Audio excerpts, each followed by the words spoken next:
সালামু আলাইকুম। আমি ইউটিউবে বা ফেসবুকে নিউজ প্রেজেন্ট করার আগে গান গাইতাম ফেসবুকে। অনেকে সম্ভবত আমার একটা প্রোগ্রাম ছিল গরিবের ছায়াছন্দ, হ্যাঁ, অনেকে হয়তো দেখছেন। তো ছোটবেলা থেকে গান আমার পছন্দের। তো বাংলাদেশে যখন ছিলাম, পড়াশোনা করছি ইউনিভার্সিটিতে, তখন গান গাইতাম বিভিন্ন প্রোগ্রামে, বিয়ে শাদী বিভিন্ন জায়গায়, মাঝে মাঝে হাদিয়াটা দিয়েও দিত। তো আমাদের সময় খুবই জনপ্রিয় একটা গান ছিল ইয়া আলী। হ্যাঁ, ইয়া আলী মানে পছন্দের একটা গান ছিল, এটা আমি বিভিন্ন প্রোগ্রামে গাইতাম। তো সেই গানটার যিনি মূল শিল্পী, ইতিমধ্যে আপনারা জানেন যে জুবিন গার্গ। আমরা দেখেছিলাম যে তিনি স্কুবা ডাইভিং এ গিয়েছিলেন সমুদ্রের তলদেশে। তো বাংলাদেশে যেটাকে বলা হয় মৃগী রোগ, তার এই টাইপের একটা রোগ ছিল, তিনি সেখানে মারা গেছেন। মানে হিউজ পরিমাণ মানুষ তার জানাজায় আসছে, বাট যত দিন গড়াচ্ছে তত তার মৃত্যু নিয়ে নতুন একটা মোড় চলে আসছে যে তিনি আসলে মৃগী রোগে আক্রান্ত হয়ে পানির নিচে গিয়া ডাইভিং করার সময় মারা যান নাই, তাকে বিষ প্রয়োগ করে হত্যা করা হয়েছে। চাঞ্চল্যকর প্রতিবেদন হচ্ছে ভারতের এই গায়ক জুবিন গার্গের মৃত্যুর তদন্তে নতুন মোড়। তার ব্যান্ড সদস্য শেখর জ্যোতি গোস্বামী, তার যে টিমের সদস্য, তার অভিযোগ জুবিনের ম্যানেজার সিদ্ধার্থ শর্মা এবং নর্থ ইস্ট ইন্ডিয়া ফেস্টিভ্যালের আয়োজক শ্যাম কানু মাহান্ত তাকে বিষ প্রয়োগ করে হত্যা করেছে। আর এই ঘটনাটিকে দুর্ঘটনা হিসাবে চালিয়ে দেওয়ার ষড়যন্ত্র রচনা করেছিল। ভারতীয় নাগরিক নিরাপত্তা সহিংসতার অধীনে রেকর্ড করা সাক্ষ্য অনুযায়ী গোস্বামী তদন্তকারী কর্মকর্তাদের জানিয়েছেন যে সিঙ্গাপুরে জুবিন গার্গের মৃত্যুর আগে এবং পরে সিদ্ধার্থ শর্মার আচরণটা ছিল রহস্যজনক। জ্যোতি গোস্বামী বলছেন যে ঘটনার দিন ইয়টে ভ্রমণের সময় শর্মা নাবিকের কাছ থেকে জোর করে ইয়টের নিয়ন্ত্রণ নিয়ে নেন, যার ফলে ইয়টটি মাঝ সমুদ্রে বিপজ্জনকভাবে দুলতে থাকে এবং যাত্রীদের জীবন ঝুঁকিতে পড়ে।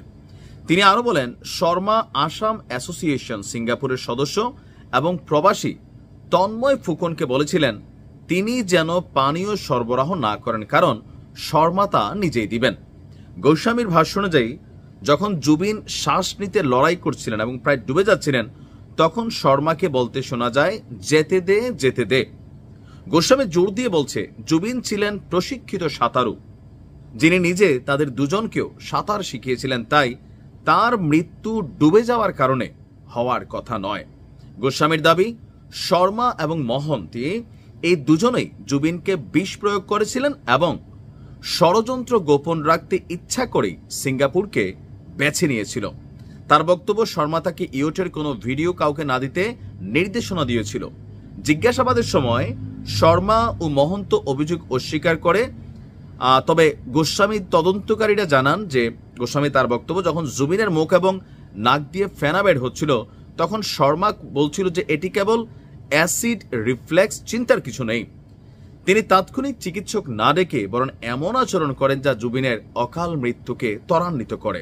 তদন্ত কর্মকর্তাদের বক্তব্য, নথি, আর্থিক লেনদেন, সাক্ষ্য সহ বিভিন্ন প্রমাণ প্রাথমিকভাবে গোস্বামী যার কথা বলছেন, জুবিনের যেই ম্যানেজার কি বলা যে শর্মা, তিনি প্রাথমিকভাবে দোষী প্রমাণিত হয়েছেন।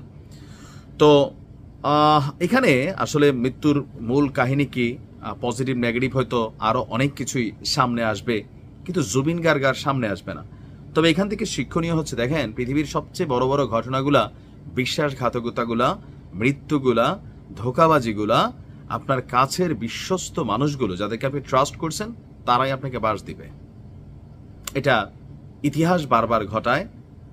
আমাদের আসলে করণীয় কি? কিছু তো করার নাই ভাই, আপনি তো মানুষটি নিয়েই চলতে হবে। কাউকে না কাউকে তো আপনাকে বিশ্বাস করতে হবে, বিশ্বাস ছাড়া তো আপনি চলতে পারবেন না। এখন এটার সমাধান কিছুই নাই আমার কাছে মনে হয়।